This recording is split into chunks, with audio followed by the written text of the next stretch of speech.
Praise the lord. అందరికీ వందనాలు. ప్రియ దేవుని బిడ్డలందరికీ, సమస్త జనులందరికీ Paul William ministries and Paul William foundation తరపున హృదయపూర్వక శుభాలు తెలియజేస్తున్నాము. అందరు బాగున్నారు కదా? పరలోకపు తండ్రి అనుదిన ఉదయకాలపు ఆశీర్వాద వాక్యమును మనం ధ్యానించుకొని ప్రభువును మహిమపరుచుకుందాము. మరి ఈరోజు వాక్య గ్రంథంలో భాగంగా యెషయా గ్రంథము 43వ అధ్యాయము 5వ వచనాన్ని చదువుకొని ప్రభువును మహిమపరుచుకొని ప్రార్థన విజ్ఞాపన చేసుకుందాము. భయపడకుము, నేను నీకు తోడై ఉన్నాను. తూర్పు నుండి నీ సంతానమును తెప్పించెదను, పడమటి నుండి నిన్ను సమకూర్చి రప్పించెదను. మరొక మారు చదువుకుందాము. భయపడకుము, నేను నీకు తోడై ఉన్నాను. తూర్పు నుండి నీ సంతానమును తెప్పించెదను, పడమటి నుండి నిన్ను సమకూర్చి రప్పించెదను. హల్లెలూయా, హల్లెలూయా. దేవుడు తన ప్రజలను ఉద్దేశించి మాట్లాడుచున్నాడు. భయపడకుము, నేను నీకు తోడైయున్నాను అంటున్నాడు. యేసుక్రీస్తు ప్రభువారు ఈ భూలోకానికి వచ్చి ఆయన తన వాగ్దానాలను అనేక మంది జీవితాలలో, తన మార్గమును అనుసరించిన అందరి జీవితాలలో నెరవేర్చడం మనం గమనించవచ్చును. ఇమ్మానుయేల్గా యేసు ప్రభువారు తన యొక్క అద్భుతాలను అనేక మంది జీవితాల్లో నెరవేర్చడం జరిగింది. కన్యక గర్భవతి అయ్యి కుమారుడిని కంటుంది.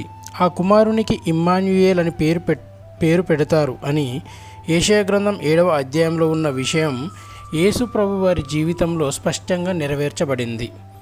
ఇమ్మానుయేల్ అనే మాటకు దేవుడు మనకు తోడు అని అర్థము.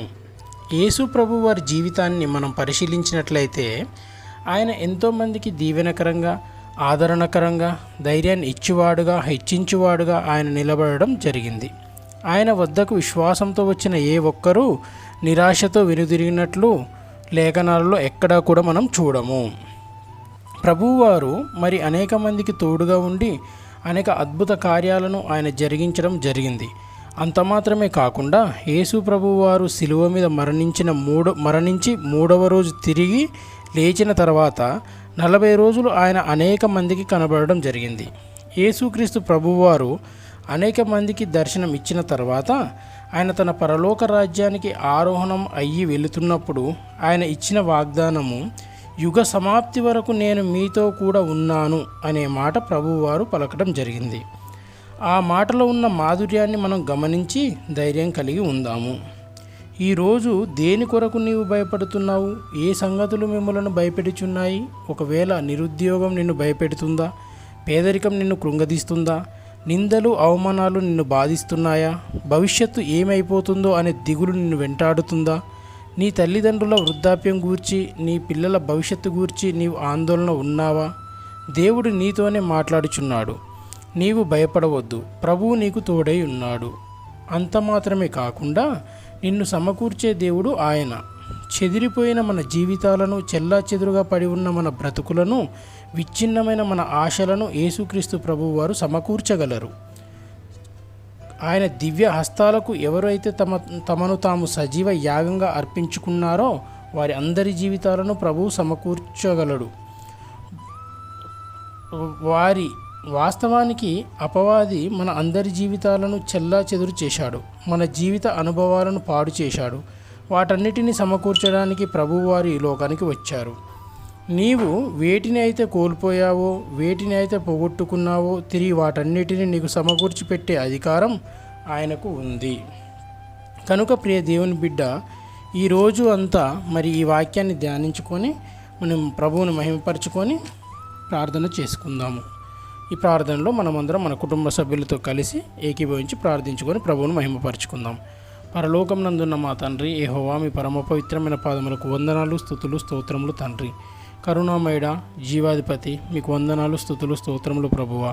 అవును తండ్రి, మీరు మాకు తోడై ఉన్నారు. మీరు తోడై ఉన్నారు కనుకే మీరు సజీవుల లెక్కలో ఉండగలిగాం తండ్రి. ఎన్నో రకాల శోధనలు, బాధలు, ఇబ్బందులు, ఇరుకుల గుండా మేము ప్రయాణిస్తున్నామంటే కేవలం మీరు మాకు తోడుగా ఉండి మీరు నడిపించిన విధానమును బట్టి మేము నడవగలుగుతున్నాం తండ్రి.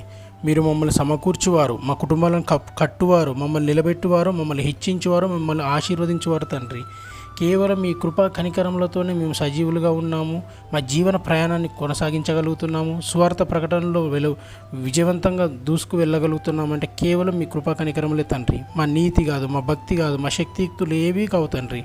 ఇదిగో ప్రభువా, మరొక మారు ప్రార్థిస్తున్నాం తండ్రి. మరి ఈ ప్రార్థనలో పాలు పంపులు పొందుకుంటున్న ప్రతి బిడ్డని, ప్రతి కుటుంబాన్ని, ప్రతి వ్యక్తిని మీరు జ్ఞాపకం చేసుకోండి తండ్రి.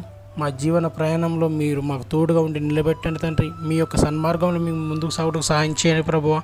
ఇదిగో తండ్రి, మరి మీ చేతులకు మమ్మల్ని మేము అప్పగించుకునిచుండగా మా తల్లిదండ్రులని, మా కుమారులని, మా కుమార్తెలని, మాలో చిన్నలని, పెద్దలని, ప్రతి విశ్వాసిని, మీ సువార్తను ప్రకటిస్తున్న ప్రతి సువార్థికుని, సువార్థికురాలని, దైవజనులని, మిషనరీలను ప్రతి ఒక్కరిని జ్ఞాపకం చేసుకొని మా అందరికి మీరే తోడుగా ఉండి నా దేవా, నా తండ్రి నడిపించి మా జీవితాల్లో సంతోషాన్ని వెలుగు నింపి అట్టి మహిమని, ఘనతని, ప్రభావాలను మీరే పొందుకున్నామని యేసు నామంలో అడిగి వేడుకొనిచున్నాను తండ్రి.